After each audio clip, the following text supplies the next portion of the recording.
ഞാനിപ്പോൾ നിൽക്കുന്നത് കൊച്ചി മെട്രോയുടെ തൃപ്പൂണിത്തുറ സ്റ്റേഷനകത്ത് നൃത്യരൂപം എന്ന് പറയുന്നൊരു മ്യൂസിയം ഉണ്ട്. ഇത് ചെയ്തിരിക്കുന്നത് ഞാനും എൻ്റെ ടീമുമാണ്.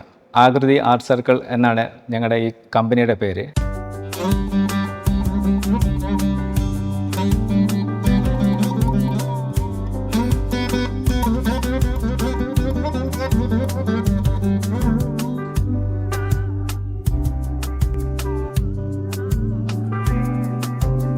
അപ്പോൾ ഞങ്ങൾ കുറേ നാളത്തെ ഒരു എഫേർട്ടിൻ്റെ ഭാഗമായിട്ടാണ് ഈ ഒരു വർക്ക് ഇവിടെ ചെയ്തിട്ടുള്ളത്. ജോഡികളായിട്ട്, അതായത് പെയറായിട്ട് വരുന്നത് എല്ലാം ചേർത്തിട്ട് ഒരു 10ഓളം ശില്പങ്ങളുണ്ട്.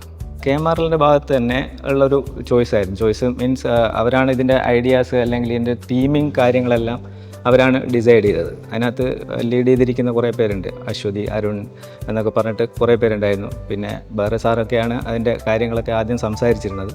അത് ലൈഫ് സൈസ് എന്നുള്ളത് പിന്നെ ഞങ്ങളുടെ ഒരു ചോയ്സ് ആയിരുന്നു. അതായത് ലൈഫ് സൈസ് ചെയ്താലായിരിക്കും അതിൻ്റെ ഒരു എഫക്റ്റ് ഉണ്ടാവുക, അല്ലെങ്കിൽ അതിനേക്കാൾ ചെറുതായാലോ അല്ലെ വലുതായാലോ അതിനകത്ത് ഒരു എസ്തെറ്റിക്കലി അതിനകത്ത് കുറേ കാണാനുള്ളൊരു ബുദ്ധിമുട്ട് ഉണ്ടാവും. നമ്മളിപ്പോൾ എയർപോർട്ടിലൊക്കെ ഉള്ള വളരെ സൈസ് കൂടിയിട്ടുള്ള ശില്പങ്ങൾക്ക് ആ ഒരു പ്രശ്നങ്ങൾ എനിക്ക് കാണുമ്പോൾ ഫീൽ ചെയ്യാറുണ്ട്.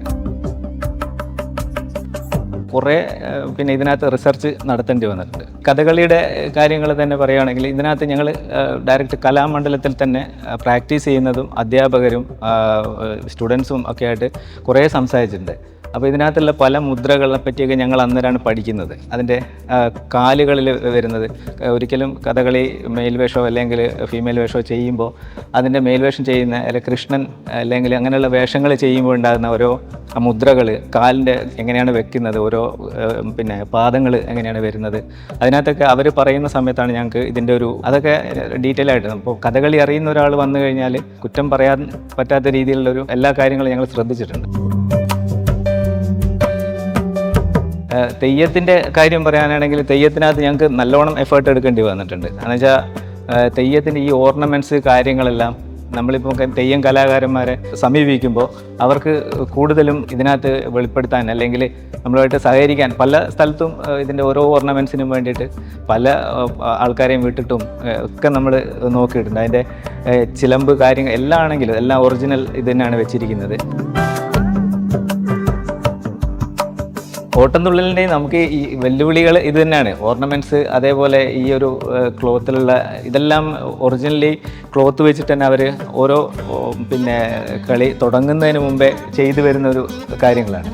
അതെല്ലാം ഉണ്ടാക്കാനും അല്ലെങ്കിൽ അതിൻ്റെ പിന്നെ പോസ് കാര്യങ്ങളൊക്കെ ഫൈനലാക്കുന്നതിനൊക്കെ നല്ലോണം എഫേർട്ട് എടുത്തിട്ടുണ്ട്. അതെല്ലാം കലാമണ്ഡലത്തിൽ നല്ല കലാകാരന്മാർ തന്നെയാണ് പോസ് ചെയ്ത് തന്നിട്ടുള്ളത്. ഈ ഡ്രസ്സുകളൊക്കെ ഞങ്ങൾ ഫൈബറിലാണ് ചെയ്തിരിക്കുന്നത്. ഈ ക്ലോത്ത് ഈ യെല്ലോയിൽ വരുന്നതെല്ലാം ഫൈബറിലാണ്. പിന്നെ ഓർണമെൻറ്റ്സ് എല്ലാം ഒറിജിനൽ ഓർണമെൻറ്റ്സ് ആണ് ചെയ്തിരിക്കുന്നത്. അതിനകത്ത് നങ്ങ്യാർകൂത്താണെങ്കിലും മോഹിനിയാട്ടം ആണെങ്കിലും ചെയ്യുമ്പോൾ അതിൻ്റെ ഈ RLV കോളേജിൽ നിന്നൊക്കെയുള്ള കുട്ടികൾ നല്ല രീതിയിൽ സഹകരിച്ചിട്ടുണ്ട്. അവർ മോഡലായിട്ട് നിന്നിട്ട് അത് അവിടുത്തെ ടീച്ചേഴ്സിൻ്റെ അനുഭവത്തോട്, അവിടുത്തെ ഡിപ്പാർട്ട്മെൻറ്റിൻ്റെ അനുഭവത്തോടു കൂടി തന്നെ നമുക്ക് മോഡലായിട്ട് അവർ പോസ് ചെയ്ത് തന്നു. അവരുടെ ആക്ച്വൽ മെഷർമെൻറ്റിലാണ് ഈ എല്ലാം വർക്ക് ചെയ്തിട്ടുള്ളത്. ചാക്യാർകൂത്തിൻ്റെ ഓർണമെൻറ്റ്സ് എല്ലാം ഫൈബറിലാണ് വന്നിരിക്കുന്നത്. പിന്നെ കിരീടം, അതൊക്കെ ചെവിപ്പൂ, അങ്ങനെയുള്ള കാര്യങ്ങൾ കുറേ ഒറിജിനൽ തന്നെ വെച്ചിട്ടുണ്ട്. പിന്നെ വളകളും ഇങ്ങനെയുള്ള കാര്യങ്ങളൊക്കെ ഞങ്ങൾ ഇത് കുറേ ഓർണമെൻറ്റ്സ് എടുത്തതിന് ശേഷം അത് പിന്നെ ഫൈബറിലേക്ക് കൺവേർട്ട് ചെയ്ത് അങ്ങനെയൊക്കെ ചെയ്തിട്ടുണ്ട്. പടയണി തലയിൽ വെച്ചിരിക്കുന്നതൊക്കെ പാളയാണ്. കവുങ്ങിൻ്റെ പാള എടുത്തിട്ട് പാളയെന്ന് നമ്മൾ സെയിം ഉണ്ടാക്കി അത് മോൾഡെടുത്ത് കാശ് ചെയ്ത് ഫൈബറിലേക്ക് മാറ്റി, എന്നിട്ട് ഈ കുരുത്തോല ഇത് വേറൊരു മിൽനെക്സ് എന്ന് പറയുന്നൊരു ഷീറ്റാണ്. അപ്പോൾ അതിനകത്താണ് കുരുത്തോലയുടെ ഇത് ചെയ്തിട്ടുള്ളത്. ഇതെല്ലാം ഓരോ പരീക്ഷണമായിരുന്നു. ഇതിനു മുമ്പേ വേറൊരു മെറ്റീരിയൽ നോക്കി, പക്ഷെ അത് വിജയിച്ചില്ല. അപ്പോൾ അങ്ങനെ ഇതിനകത്തൊക്കെ അവിടെ പോയി ഇവരെ കണ്ട് പിന്നെ പടയണി ചെയ്യുന്ന കലാകാരന്മാരെ തന്നെ പോസ് ചെയ്യിപ്പിച്ചിട്ടാണ് നമ്മളിതെല്ലാം എടുത്തിരിക്കുന്നത്. കൂടിയാട്ടത്തിനും നമുക്കിപ്പോൾ കഥകളി കലാകാരന്മാരുടെ അടുത്ത് പോയി കഴിഞ്ഞാൽ കിട്ടുന്ന പോലെ നമുക്ക് പെട്ടെന്ന് ഫോട്ടോസ് കിട്ടാൻ കുറച്ച് പാടാണ്. അത് എന്നാലും നല്ല രീതിയിൽ സഹകരിച്ച കുറേ കലാകാരന്മാരുണ്ടായിരുന്നു. അപ്പോൾ അവരുടെ അടുത്താണ് നമുക്കിതിൻ്റെ ഒരു ഡീറ്റെയിൽസ് കിട്ടുന്നത്. അതേപോലെ തന്നെ കലാമണ്ഡലത്തിൽ തന്നെയുള്ള ശ്രീജിത്ത്, അവരുടെ ഒരു ടീമാണ് ഞങ്ങൾക്ക് ഇതിൻ്റെ ഓർണമെൻറ്റ്സ് കാര്യങ്ങളൊക്കെ ചെയ്യാനുള്ള എല്ലാം സഹായം ചെയ്തിട്ടുള്ള അവരാണ്. ഞങ്ങളൊരു 3 months ആണ് പിന്നെ ചെയ്യാൻ വിചാരിച്ചത്.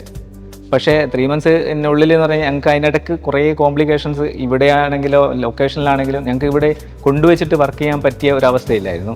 പിന്നെ ഞങ്ങൾ വേറൊരു പിന്നെ പേപ്പതി എന്ന് പറയുന്ന സ്ഥലത്ത് ഒരു വീടെടുത്ത് ആർട്ടിസ്റ്റുമാരെ അവിടെ താമസിപ്പിച്ച് അവരുടെ ഭക്ഷണം കാര്യങ്ങളെല്ലാം ഉറപ്പുവരുത്തി എന്നതിന് ശേഷം അവിടെ ഇട്ട് വർക്ക് ചെയ്ത് അതിനിടയ്ക്ക് ഇവർ KMRL ഭാഗത്തു നിന്നൊക്കെ അവർ ഇടയ്ക്കിടയ്ക്ക് ഈ ഇതിൻ്റെ വർക്ക് നടക്കുന്നുണ്ടോ കാര്യങ്ങളെല്ലാം മോണിറ്റർ ചെയ്യാനൊക്കെ ആയിട്ട് വരാറുണ്ടായിരുന്നു. നമ്മുടെ ക്ലയൻ്റായിട്ടുള്ള ഇപ്പം ഞങ്ങൾ മാജിക് പ്ലാനറ്റ് മുതുകാടിനെ മാജിക് പ്ലാനറ്റ് ചെയ്യുവാണെങ്കിലും ഫാൻറ്റസി പാർക്ക് മറയൂർ കോർപ്പറേറ്റീവ് ബാങ്കിനും മൂന്നാറിലൊക്കെ പല വർക്കുകളും ചെയ്തിട്ടുണ്ട്. അപ്പോൾ ഞങ്ങൾക്ക് ഇപ്പം അവർ ഞങ്ങളോട് പറയുന്നത് കഴിഞ്ഞാൽ അപ്പോൾ നമുക്കൊരു ഡേറ്റ് തന്നു കഴിഞ്ഞാൽ അതിൻ്റെ തലേദിവസം തീർക്കുക എന്നുള്ളൊരു രീതിയിൽ തന്നെയാണ് ഞങ്ങൾ വർക്കിനെ കൊണ്ടുപോകുന്നത്. ആർട്ടിസ്റ്റുമാരെല്ലാം അതിനകത്ത് ആത്മാർത്ഥമായിട്ട് അതിൻ്റെ കൂടെ നിൽക്കും. അതിപ്പോൾ ഡേ നൈറ്റ് വർക്ക് ചെയ്യുകയാണെങ്കിലും നമുക്കൊരു വർക്ക് തീർക്കണം എന്ന് പറയുമ്പോൾ അതിനകത്ത് വളരെ നല്ല രീതിയിൽ സഹകരിക്കുന്ന ആൾക്കാരായിരുന്നു. സിനിമ ചെയ്തെന്ന് പറഞ്ഞാൽ രഞ്ജൻ പ്രമോദിൻ്റെ ലാസ്റ്റ് ഇറങ്ങിയിട്ടുള്ള ഓ ബേബി ദിലീഷ് ഏട്ടനൊക്കെ അതിനകത്ത് അഭിനയിച്ചിട്ടുള്ളത്. പിന്നെ അതിൻ്റെ ആർട്ട് ഡയറക്ടറായിരുന്നു. പുതിയ പ്രോജക്റ്റ് ആണെങ്കിൽ ആക്റ്റീവ് പ്ലാനറ്റ് കുറ്റ്യാടി മണിമല അവിടെയുള്ള പാർക്കിൻ്റെ അതിൻ്റെ എൻട്രൻസ് കാര്യങ്ങൾ അതിൻ്റെ ഫുൾ ഡിസൈനിങ്, പിന്നെ അതുപോലെ ഒറീസയിലുള്ള ഒരു സ്നോ പാർക്ക്, അപ്പോൾ അങ്ങനെയുള്ള പ്രോജക്റ്റുകൾ നടക്കുന്നുണ്ട്. പിന്നെ ഞങ്ങൾ വിദേശത്തും ദുബായ് ഷോപ്പിംഗ് ഫെസ്റ്റിവലിൻ്റെ വർക്കുകൾ ഇതൊക്കെ ചെയ്യുന്നുണ്ട്.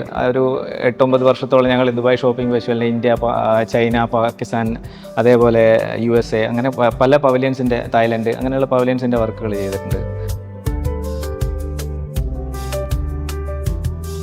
KMRLൻ്റെ എല്ലാ സ്റ്റേഷൻസും നമ്മൾ ഓരോ തീം ബേസിസ് ആണ് ചെയ്യാറ്. ഇപ്പോൾ ആലുവയിൽ നിന്ന് ഇവിടെ വരെ നോക്കിക്കഴിഞ്ഞാൽ പല സ്റ്റേഷനും പല തീംസും പല ആർട്ട് വർക്ക്സും ആണ് ചെയ്തിട്ടുള്ളത്. ഇപ്പോൾ തൃപ്പൂണിത്തറ ടെർമിനൽ മെട്രോ സ്റ്റേഷൻ തൃപ്പൂണിത്തറയിൽ സ്ഥിതി ചെയ്യുന്നതുകൊണ്ട് ഇതൊരു രാജനഗരി ആയതുകൊണ്ടും ആ ഒരു എസ്തെറ്റിക്സ് നമ്മൾ ഈ സ്റ്റേഷനിൽ ഇൻറ്റീരിയേഴ്സിൽ കംപ്ലീറ്റ്ലി കൊണ്ടുവരാൻ നോക്കിയിട്ടുണ്ട്. എല്ലാ എലമെൻസും ഒരു ട്രഡീഷണൽ സ്റ്റൈലിലാണ് ചെയ്തെടുത്തിട്ടുള്ളത്. അപ്പോൾ ഇവിടെ എന്ത് തീം ആയിരിക്കും മോസ്റ്റ് സ്യൂട്ടബിൾ എന്ന് നോക്കിയപ്പോഴാണ് ഈ ഡാൻസസ് ഓഫ് കേരള നമ്മൾ കൊണ്ടുവരാം എന്നുള്ളൊരു ഡിസിഷൻ ഇൻറ്റേർണലി മാനേജ്മെൻറ്റ് എടുക്കുന്നത്. അപ്പോൾ ഈ ഡാൻസസ് ഓഫ് കേരള നമ്മൾ ബാക്കിയുള്ള സ്റ്റേഷൻസിൽ നമ്മൾ നോർമലി എല്ലാം ഗ്രാഫിക്സും ഇമേജസ് ആയിട്ടാണ് പോവാറ്. ഇവിടെ കുറച്ചും കൂടെ ഗ്രാൻഡ് സ്റ്റൈലിൽ നമ്മളതൊരു ലൈഫ് സൈസ് ഫിഗേഴ്സ് അടങ്ങുന്ന ഒരു മ്യൂസിയം ആയിട്ട് ആ ഒരു തീമിനെ പോർട്രേ ചെയ്യാനാണ് ശ്രമിച്ചിട്ടുള്ളത്. ഈ മ്യൂസിയം സ്ഥിതി ചെയ്യുന്നത് സ്റ്റേഷൻ്റെ കോൺകോഴ്സ് ലെവലിൽ അൺപെയ്ഡ് ഏരിയയിലാണ്. ആർക്കും സ്റ്റേഷൻ ടൈമിങ്സിൽ എപ്പോൾ വേണമെങ്കിലും വിസിറ്റ് ചെയ്ത് എൻജോയ് ചെയ്യാവുന്ന ഒരു രീതിക്കാണ് അറേഞ്ച് ചെയ്തിട്ടുള്ളത്. ഒരു ഡിഫറെൻറ്റ് എക്സ്പീരിയൻസ് ആയിരുന്നു. വളരെ നല്ല റെസ്പോൺസാണ്. ഒരുപാട് ആൾക്കാർ കാണാൻ വരുന്നുണ്ട്, ഒരുപാട് കുട്ടികൾ കാണാൻ വരുന്നുണ്ട്. നമ്മൾ പലരോടും നേരിട്ട് അന്വേഷിച്ചതിൽ എല്ലാവരും ഹാപ്പിയാണ്. നോർമലി ഒരു മെട്രോ സ്റ്റേഷനിൽ കാണാത്തൊരു എക്സ്പീരിയൻസ് ആണ് ഇവിടെ നമ്മൾ കൊടുക്കുന്നത്. അപ്പം കുറച്ചും കൂടെ ആൾക്കാരിലേക്ക് അറിഞ്ഞ് കൂടുതൽ ആൾക്കാർ ഇത് വന്ന് കാണണം എന്നാണ് KMRL സൈഡിൽ നിന്ന് ഞാൻ ആഗ്രഹിക്കുന്നത്.